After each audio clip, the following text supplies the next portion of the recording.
Que nós estamos recebendo o Padre Inácio de Medeiros no nosso quadro Dúvidas de Fé, aqui no Bem-vindo Romero. Seja bem-vindo, Padre. Obrigada pela presença. Bom dia. Bom dia, Bianca. Bom dia para você que está em casa. Abençoada Quaresma para todos nós. Padre, que momento importante esse que estamos vivendo na nossa igreja, não? O momento da Quaresma, aquele momento, como eu comecei falando aqui no Bem-vindo Romero, da gente se renovar, da gente recomeçar e principalmente se transformar em um homem novo, não é? Isso, os gregos antigos, eles usavam uma palavra difícil da gente falar, metanoia, que é a mesma coisa que transformação. Essa transformação que acontece em todas as dimensões da pessoa, física, psíquica e, sobretudo, espiritual, uma vez que o ser humano é esta integralidade. Tá aí a nossa amiga mineira está perguntando por que a Quaresma dura 40 dias, Padre? Primeira coisa que a gente precisa lembrar, Bianca, que nas Sagradas Escrituras, os números eles têm um sentido simbólico, sobretudo alguns números, 3, 7, 10, 12, 40. O número não quer dizer exatamente 40, mas ele quer dizer uma grande extensão de tempo, uma longa extensão de tempo. Mas os 40 dias da Quaresma nos traz duas recordações. Os 40 anos que o povo passou caminhando pelo deserto, em busca da terra prometida, aprendendo, fazendo uma pedagogia, aprendendo a ser povo, e depois, como nos diz os evangelhos, os 40 dias que Jesus passou no deserto, dedicado a uma vida de oração, de jejum, de penitência, se preparando para a sua vida pública. Então, por isso essa referência do número 40 na Quaresma, não é? Exatamente, que como eu falei tem um sentido simbólico, porque esses valores que nós vivemos de uma maneira mais intensa na Quaresma, e você bem lembrava da campanha da fraternidade, eles devem ser vividos como uma proposta de vida para todo o ano, ou seja, a oração, o jejum, a penitência, a vida de fraternidade são valores característicos da vida do cristão que não devem ficar restritos apenas a esses 40 dias. Agora, hoje nós estamos na quarta-feira de cinzas, Padre. Inclusive, temos até um potinho de cinzas aqui também no nosso cenário. Padre, por quê? O que significa a quarta-feira de cinzas? Primeiro, é bom a gente lembrar que as cinzas, ela segue logo depois ao carnaval. Não no sentido como muita gente faz hoje, fala assim, o carnaval eu chuto o pau da barraca, né, e depois eu vou me penitenciar nas cinzas. Não, a quarta-feira de cinzas, ela marca para nós esse tempo em que externamente e internamente nós vamos praticar algumas atividades para nos predispor a celebrar o mistério maior da nossa fé, que é justamente a Páscoa. Então, a quarta-feira de cinzas, ela encerra esse tempo, vamos dizer assim, mais festivo, mais alegre, e é bom a gente lembrar que antigamente o carnaval não caía nessa data. O carnaval ele era celebrado do Natal até o Dia de Reis. Só mais tarde é que veio para esse período.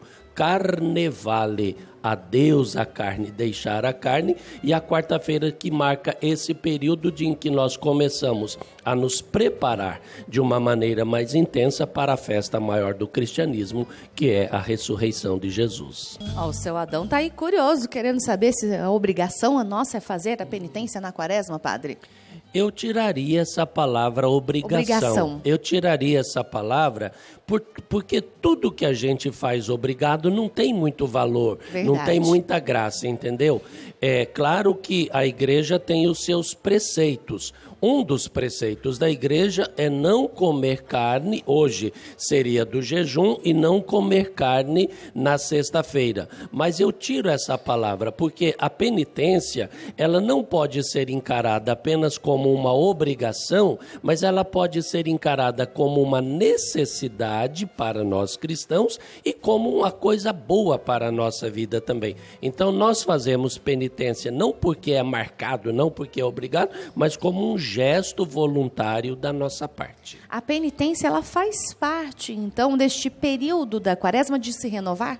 Não só da quaresma. A penitência, ela faz parte de toda a vida do cristão, quando, através da penitência, nós nos predispomos para deixar que Deus haja em nós. Deixando de lado, os antigos gostavam de usar uma expressão assim, fugir das ocasiões de pecado. A penitência nos ajuda a fugir das ocasiões de pecado, predispondo o nosso corpo, predispondo a nossa vida para que a graça de Deus possa agir de uma maneira mais forte na nossa vida. Aí essa família está querendo saber aí, e cai justamente no que nós estávamos conversando já. Então não é só no período da quaresma, é proposta a penitência durante toda a nossa vida para se renovar.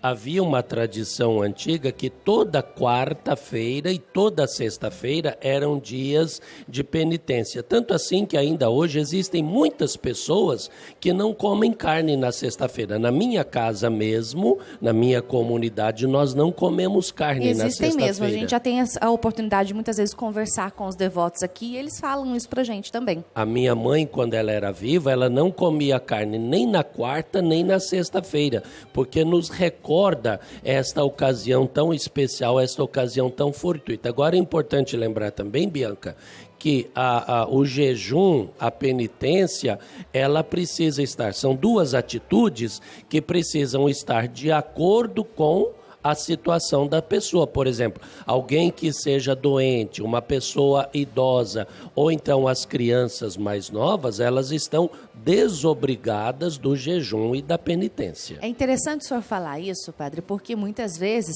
a gente vê as pessoas, é claro, querendo fazer parte aí da quaresma, querendo estar na quaresma, fazendo todas as obrigações, como o senhor estava dizendo, a respeito da igreja, mas acontece que muitas vezes fazer o jejum, para você que tem aí algum problema de saúde, pode ser muito difícil.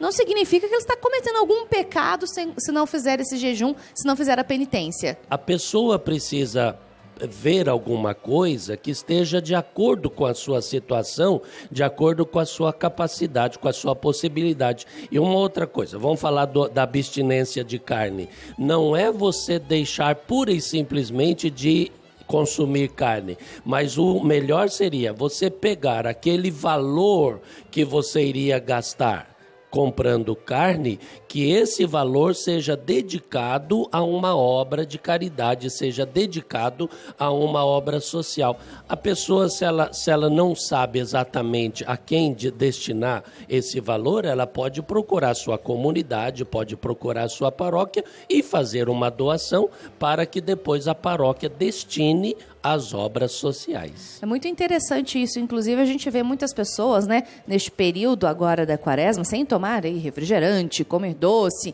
enfim, você tira alguma coisa que às vezes é importante para você, faz aí uma falta na sua vida, mas mais do que só apenas fazer a penitência, é interessante também fazer com alguma obra, realmente estender a mão ao outro, já que é a proposta também da campanha da fraternidade, que a gente vai falar sobre ela daqui a pouquinho. Tanto que as penitências, elas podem ser corporais, elas podem ser espirituais e elas podem ser também morais. Né? O importante é que a pessoa escolha alguma coisa que esteja na sua altura e, como você falava, não é apenas eu vou deixar de tomar Guaraná, que eu gosto muito, mas é destinar o valor para uma obra de caridade dentro do contexto da campanha da fraternidade também. E com este sotaque maravilhoso da Bahia, legal. A gente tem essa pergunta. E a televisão, a TV Aparecida, ela dá a gente possibilidade de perceber essa riqueza do nosso Brasil. Tão gostoso ouvir vozes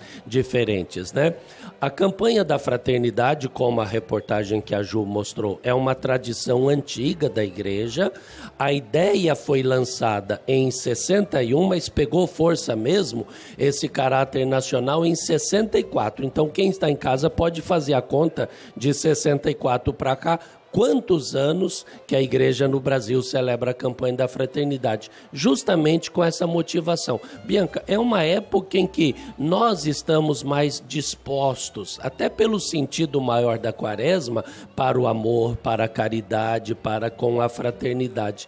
Então a igreja no Brasil soube perceber esta realidade, colocando a campanha da fraternidade nesse período, mas aí vai um outro lembrete também. A campanha começa na quarta-feira de cinzas, tem o seu tempo forte até o domingo de Páscoa, mas não quer dizer que termina depois, não. Cada ano é um tema que a igreja escolhe que vai, vamos dizer assim, atingindo e movimentando todo o nosso viver.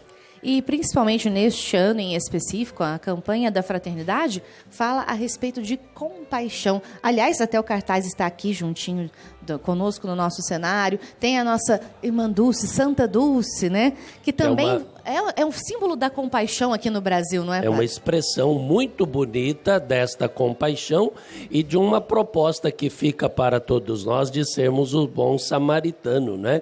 Quantas e quantas vezes, Bianca, aqui no nosso dia a dia, a gente pode e deve expressar essa compaixão, sendo, por exemplo, aquele ombro amigo, sendo um coração que abre, sendo uma pessoa que tem uma palavra boa, de conforto, de carinho, deixando de falar mal. O tempo da quaresma é um tempo da gente também controlar a língua. De controlar a língua também, sabe? E sabe uma penitência que está muito necessitada? Controlar o uso dos meios eletrônicos de comunicação, porque hoje a fofoca virou institucional através dos WhatsApps da vida, Só né? sai fofoca por aí afora com o WhatsApp. E essa expressão, o cartaz da campanha que está aqui pertinho de nós, essa lembrança. Sermos o bom samaritano na vida de tantos e tantos irmãos. Essa passagem bíblica, ela é muito forte, ela é muito bonita, né? Ou seja, a pessoa se entregou totalmente em prol da caridade para com aquela pessoa que estava ali caída. Padre, obrigada pela presença aqui conosco e que a gente possa, a partir de hoje também, tomar conta aí de sermos samaritanos, e não tomar conta da vida dos outros, mas de sermos samaritanos, nos entregarmos cada vez mais ao Muito outro. bom, feliz e abençoada quaresma para todos nós. Amém. Obrigada pela presença aqui conosco.